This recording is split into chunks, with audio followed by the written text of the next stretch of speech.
I felt extremely unsafe in my music career in the past. Bonjour tout le monde, c'est Stevie de Music Feelings et j'ai une question pour vous aujourd'hui. Quel est le poids, quelle est la valeur pour vous d'une enfance heureuse? And she was like, no, daddy, you promised Mr. Jay-Z. Elle semblait tout avoir, fille d'un des foyers américains les plus populaires de la scène.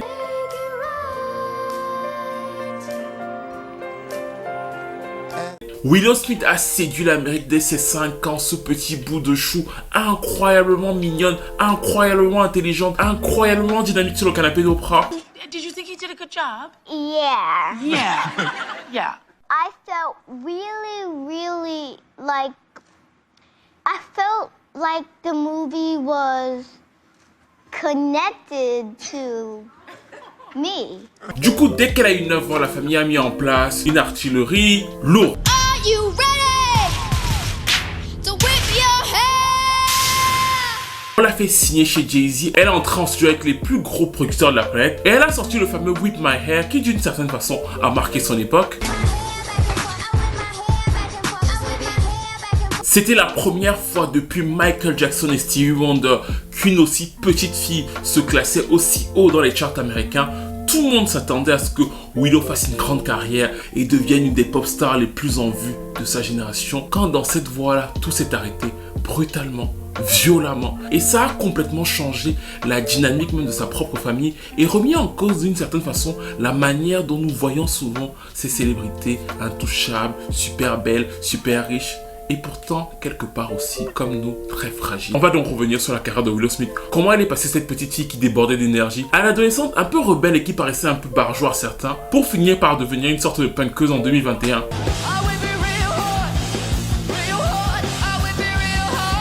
N'hésitez pas à liker, à commenter, à partager, à vous abonner à la chaîne, à vous abonner au Tipeee. Et c'est le début!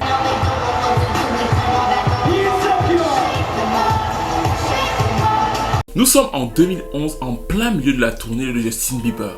Willow Smith est devenue un personnage connu sur la scène pop et elle fait partie des invités du haut panier de cette tournée-là. Et en plus, c'est super bien ficelé. Justin Bieber a un public très jeune, il cartonne. On met aussi derrière lui une autre artiste très jeune pour pouvoir faire un raccord entre les deux publics. Pourquoi? Parce que Willow, c'est le nouveau gros produit de Roc Nation. La petite, bien sûr, a un background familial qui fascine depuis qu'elle a 5 ans. Depuis qu'on l'a vu dans cette émission d'Oprah Winfrey, avec 25 millions d'Américains, elle a réussi à voler la vedette à toute sa famille. Il y a un intérêt pour elle, elle sait jouer, elle sait chanter. Parfois, elle reprend les titres de certaines pop stars.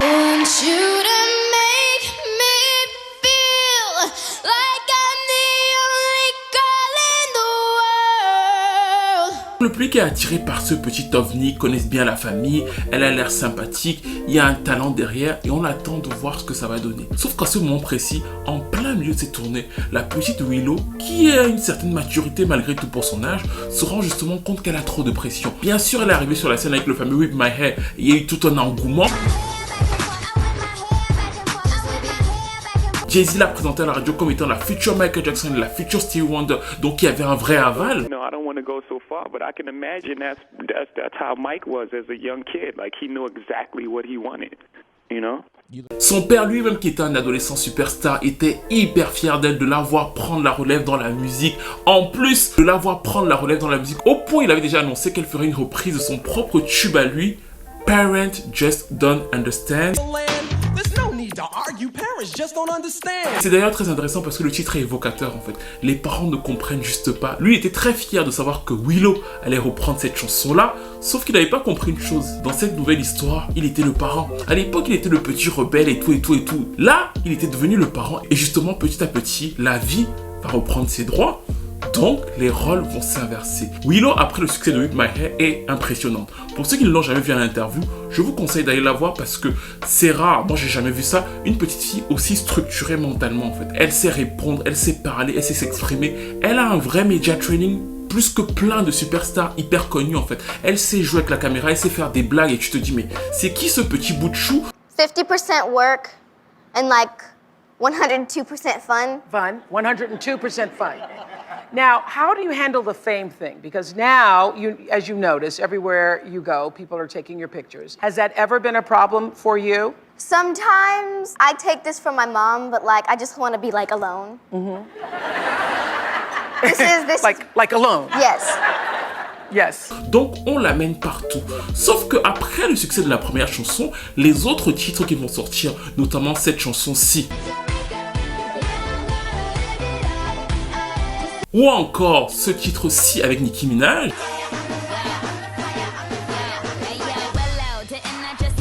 vont beaucoup moins bien marcher pour elle. Et vous savez qu'on est dans une industrie, on se dit on a un produit, le premier titre a marché, les autres marchent beaucoup moins. Il faut qu'on appelle tout le monde, il faut qu'on appelle nos mastodontes. C'est comme ça que Jojo va commencer à nous dire oui, je travaille pour l'album de Willow Smith. Nio aussi va dire qu'il a des balades romantiques de rupture qu'il a écrites pour Willow Smith. Et d'ailleurs à l'époque ça avait créé débat parce que quand Nio va dire ça, les gens vont dire que mais en fait la petite fille elle a 9 ans en fait. Qu'est-ce qu'elle va aller chanter les chansons de Nio où il y a des histoires, où on break up et tout. Qu'est-ce qu'elle a vécu? Et lui estimait qu'elle a tellement de maturité qu'elle était capable de l'incarner, d'être crédible avec ça. D'ailleurs, Michael Jackson a bien chanté Ben et ça n'a gêné personne et ça nous touche encore jusqu'aujourd'hui. Quitte des exceptionnelles prestations de Tevin Campbell. C'est-à-dire que l'euphorie autour de Willow Smith est à son paroxysme, tout le monde est hyper motivé pour qu'elle réussisse, tout le monde la voit réussir, et bien sûr il faut juste trouver la bonne formule. Et comme il faut trouver la bonne formule, elle a pas mal de pression, il faut qu'elle aille en studio, il faut qu'elle aille en tournée, il faut qu'elle trouve le bon son, et bizarrement, ça commence à la peser. Encore plus pendant cette tournée avec Justin Bieber où elle se lève tous les jours pour aller chanter Whip My Hair et d'autres titres et elle se sent de plus en plus fatiguée. Sauf qu'elle n'ose pas trop le dire parce que dès qu'elle le dit, on lui dit mais toi le petit enfant gâté là, tu ne vois pas tout ce qu'on t'offre? Tu ne sais pas qu'il y a des enfants qui meurent là-bas dans le Darfour qui voudraient juste que tu vis. Allez chante!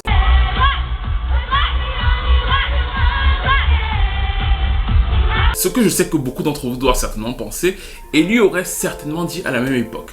Et c'est pour ça que cette petite fille, qui a encore une fois une maturité plutôt particulière, va vouloir arrêter tout ça. Et comme elle ne va pas pouvoir arrêter tout ça en s'exprimant, parce qu'au début pour elle c'était je viens dans la musique pour chanter, parce que je peux le faire, elle va avoir toute cette pression autour du fait de devenir une pop star, bah elle va avoir envie d'en finir. Et comme au début elle ne va avoir aucune porte de sortie naturelle, entre parenthèses, elle va avoir envie de prendre la solution finale.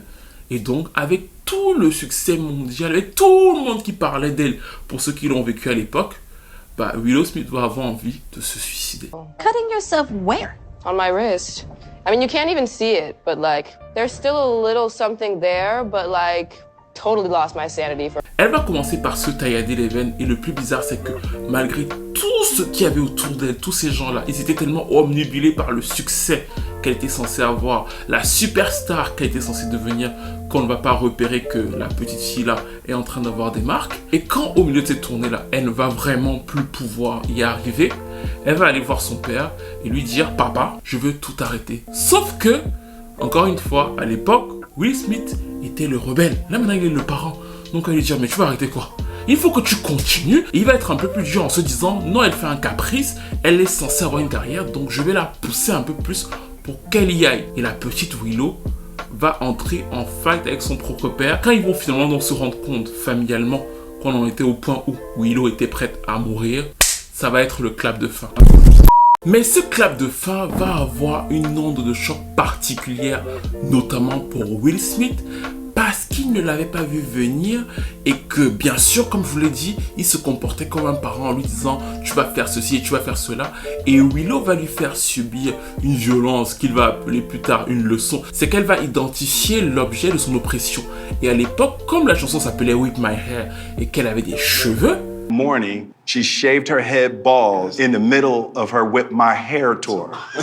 elle va aller toute seule dans la salle de bain et elle va raser ses cheveux. Et quand elle va venir devant son père sans cheveux, c'est là qu'il va se dire que damn, et qu'il va donc appeler, comme lui-même le disait, Mr. Jay-Z, pour lui dire que frère, avec tout ce qu'on avait prévu là, je sais qu'on se voyait très loin, mais il faut que je me focalise sur mon enfant, tous les producteurs, le projet est annulé. Si tu veux bien, elle pourra sortir des titres quand elle veut et comme elle veut, mais pour le moment, il faut vraiment que je me focalise sur elle. Et c'est à ce moment précis d'ailleurs qu'elle va complètement abandonner son projet de pop star. Et elle va sortir une chanson où elle disait I am me avec les cheveux rasés. Les paroles de la chanson, alors qu'elle n'a que 11 ou 12 ans, sont une affirmation de sa personnalité en mode je ne suis que moi et j'ai pas envie d'être dirigée ou alors inspectée ou alors torturée par quiconque pour avoir plus de succès. Et comme le symbole de son succès pop c'était les cheveux, elle les a coupés.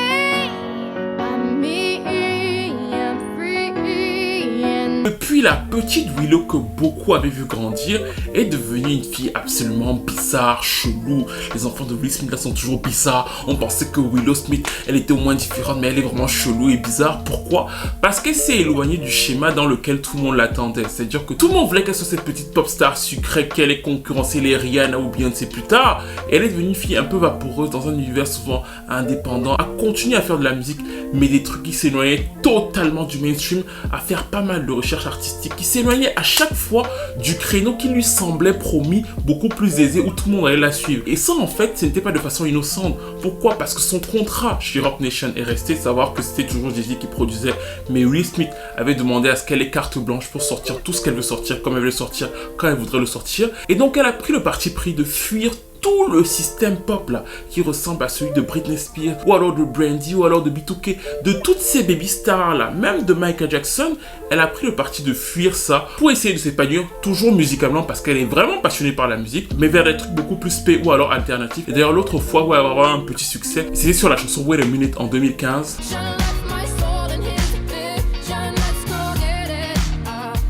Personnellement, je trouve que musicalement, dans cette période-là, elle s'est beaucoup cherchée. Elle a fait des trucs souvent super réussis, comme ici.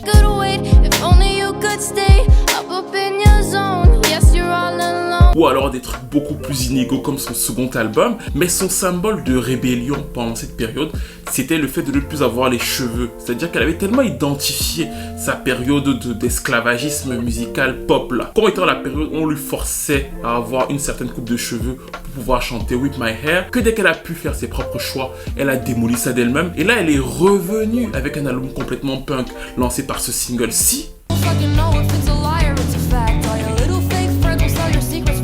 Et là où ce serait beaucoup plus simple pour cette fille au vu de ses capacités, parce qu'elle a un vrai talent vocal, elle a aussi un vrai talent d'écriture, ce serait beaucoup plus simple pour elle d'être dans un format R&B pop et de passer entre les mailles du filet. Elle ne fait que fuir le mainstream tel qu'on le connaît parce que ça a créé des traumatismes profonds chez elle. Elle raconte d'ailleurs que jusqu'aujourd'hui, elle a encore des crises d'angoisse sur scène parce que ça lui rappelle cette période-là où elle était sur scène et tout le monde la trouvait extraordinaire à 8-9 ans et où elle ne se sentait pas du tout à l'aise, même si avant tout ça, elle pensait vraiment que cette vie-là était exactement la vie qu'elle voulait. I felt extremely unsafe in my music career in the past. I just didn't feel protected, went really deep. And it's so interesting because all of those like memories and emotions have just been resurfacing. And like I was doing the Jimmy Fallon performance and I had like a flashback of being like 10 or 9 having like an anxiety attack on set and like basically feeling like everyone around me was like, you're just a brat. What, like, why aren't you grateful? Like... Et d'ailleurs, elle a complètement réinstrumentalisé et dans une certaine façon cassé son propre Whip My Hair dans une version punk. Et ça, ce n'est pas innocent, c'est pour pouvoir se détacher de cette chanson-là et de son image pop.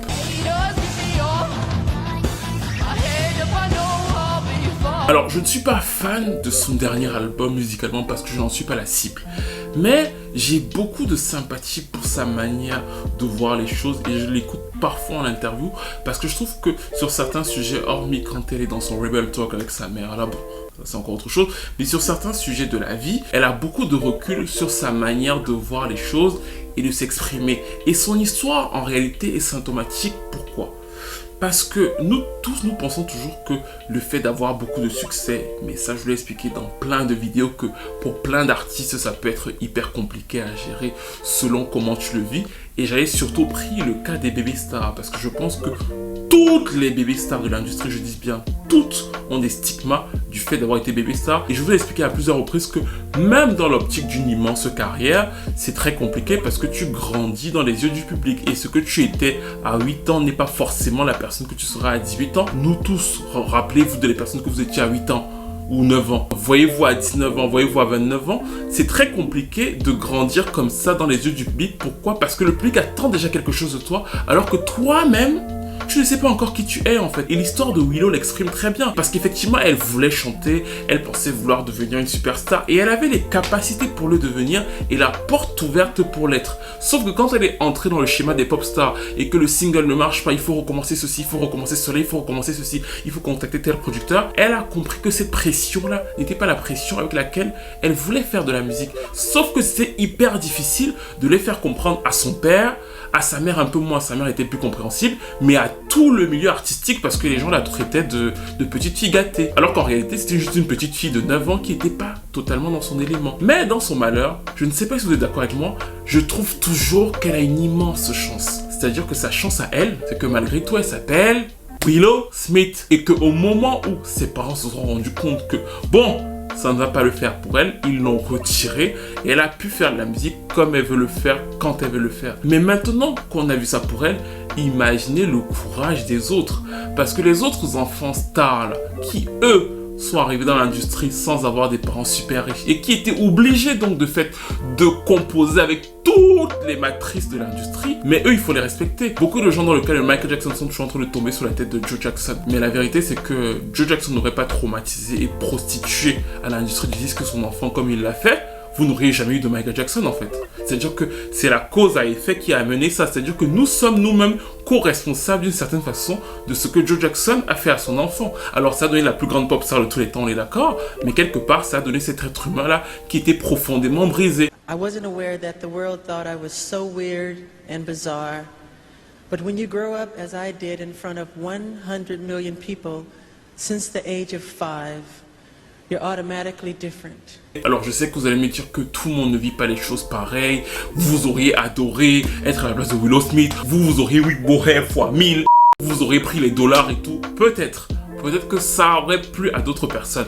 Mais même si je pense que ça aurait plu à d'autres personnes, je pense toujours que ce truc-là d'être bébé star et de grandir dans les yeux du public, surtout dans l'industrie musicale, surtout dans un marché très pop, ce n'est jamais simple. Et c'est pour ça que j'ai tenu à revenir sur la petite histoire de Willow Smith, parce qu'elle est symptomatique des différents schémas ou des différentes difficultés qu'on peut rencontrer dans sa situation et que beaucoup de gens peinent à la comprendre, à totalement voir son schéma aujourd'hui. Et je suis d'accord que musicalement, ce n'est pas toujours hyper structuré où on peut se dire qu'elle peut faire mieux. Mais il ne faut pas oublier derrière tout ça qu'elle est dans une recherche perpétuelle d'elle-même et surtout qu'elle fuit absolument tout ce qui pourrait être trop mainstream, parce que dans cette industrie-là, elle a compris très jeune que ce n'était pas du tout adapté à sa personnalité de devenir une autre Britney Spears ou alors une autre Rihanna. Et d'ailleurs, en voyant son histoire, on peut aussi faire un rapprochement avec la détresse de Britney Spears depuis quasiment 20 ans aujourd'hui, malgré tout le succès populaire qu'elle a connu. Bref, comme je posais la question au début, quel est le prix d'une enfance heureuse en fait? Est-ce que le prix d'une enfance heureuse c'est le succès populaire? Est-ce que le prix d'une enfance heureuse c'est de faire ce qu'on veut faire? Est-ce que le prix d'une enfance heureuse c'est la liberté? C'est compliqué comme question. Mais vu qu'on parle de Willow Smith, dites-moi ce que vous pensez d'elle. Dites-moi, est-ce que vous auriez pensé qu'elle aurait dû continuer et forcer, ses parents ont dû forcer pour qu'elle devienne la pop star qu'elle aurait pu devenir? Est-ce que vous pensez qu'elle est mieux dans le créneau dans lequel elle s'épanouit aujourd'hui? Et en plus souvent elle réussit à avoir son petit truc là, elle a eu son entrée au Hot 100, elle a un petit disque d'or. Est-ce que c'est pas mieux pour elle d'avoir ce petit public de niche? Qu'est-ce que vous pensez de son talent artistique? Qu'est-ce que vous pensez aussi de la réaction des parents en fait?